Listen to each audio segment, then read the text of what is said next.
इतिहास में हम सभी ने पढ़ा है बंगाल का गवर्नर जनरल, भारत का वाइसराय और जाने क्या क्या। आइए जानते हैं समय के साथ एक पद के नाम में कैसे परिवर्तन हुआ। पहले बंगाल के गवर्नर हुआ करते थे।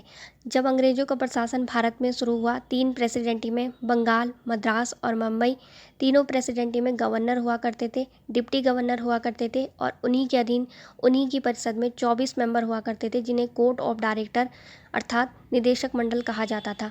लेकिन जब 1773 का रेगुलेटिंग एक्ट आया तो बंगाल के गवर्नर की पावर को बढ़ा दिया गया और मद्रास और बम्बई के गवर्नर भी बंगाल के गवर्नर के अधीन कर दिए गए और उन्हें कहा जाने लगा बंगाल का गवर्नर जनरल।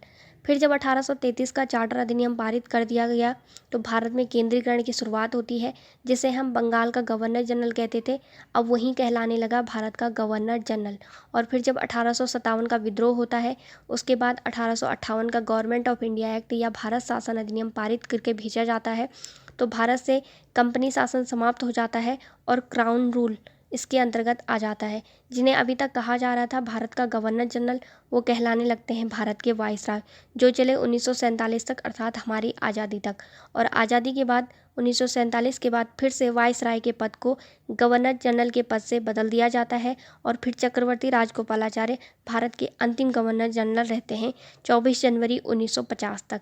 24 जनवरी 1950 को ही यूएसए से एक नया पद लिया जाता है, जिसे हम कहते हैं भारत का राष्ट्रपति पद, और यही पद वर्तमान में भारत के राष्ट्रपति के रूप में कार्यरत है।